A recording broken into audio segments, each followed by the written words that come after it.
Salut tout le monde, j'espère que vous allez bien. Très heureux de vous retrouver aujourd'hui pour la première vidéo de la série WAF. On vous avait fait l'annonce il y a quelques temps sur ce nouveau format, donc aujourd'hui c'est la première. J'ai reçu quelques vidéos de certains abonnés. Aujourd'hui on va s'occuper de Loki, un petit berger allemand qui a des petits soucis avec un congénère notamment. Et donc c'est Greg qui m'a envoyé cette vidéo, on va vous montrer tout ça.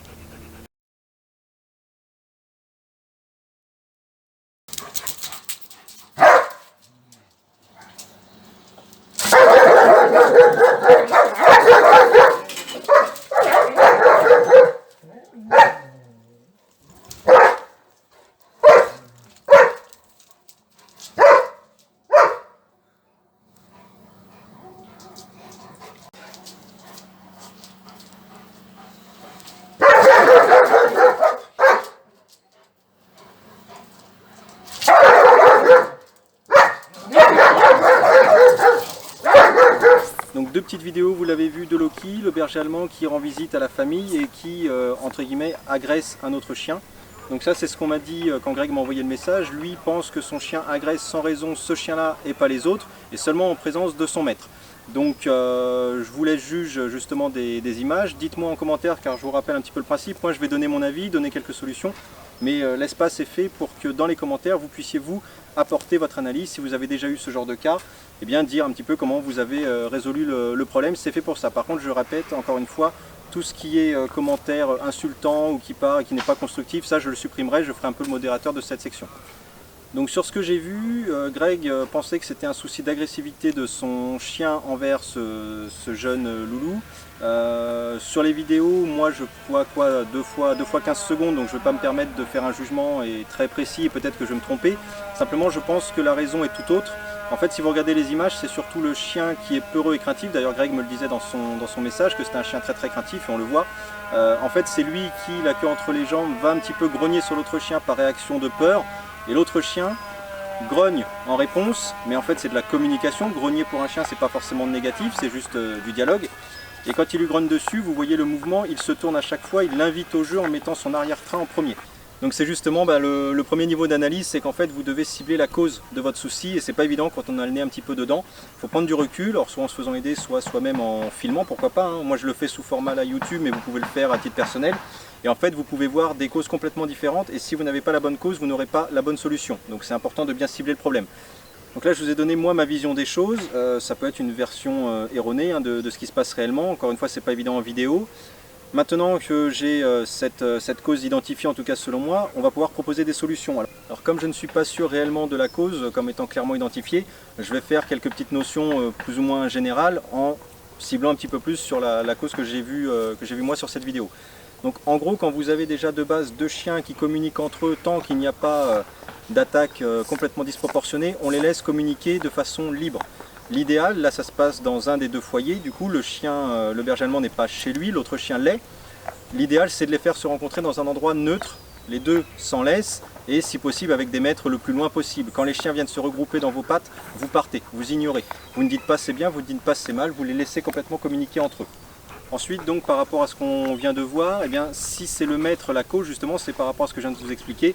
Le maître doit prendre du recul par rapport à la situation et ne pas intervenir. Là, ce que faisait Greg, a priori, c'était de punir son chien en disant soit je t'ignore, je t'isole, soit je te dis non parce que tu n'as pas à faire ça, alors que son chien est en train de dire à l'autre chien, n'aie pas peur de moi, viens jouer avec moi. Donc, en tout cas, de ce que j'en ai vu. Donc, vous voyez, du coup, on va punir un chien alors qu'il fait, entre guillemets, une bonne action, et c'est ce qui va recréer encore plus un climat anxiogène pour l'ensemble de la meute. Ensuite, si on veut commencer un travail en fonction de la source identifiée comme étant le problème, eh bien on va travailler par exemple un des 2 chiens, on va pouvoir le mettre en laisse. Un des 2 chiens, on va pouvoir le mettre dans un environnement qui n'est pas le sien, le sortir un petit peu, alors que l'autre va plutôt se rassurer chez lui, etc. On va essayer de changer un petit peu les paramètres en fonction, encore une fois, du problème identifié.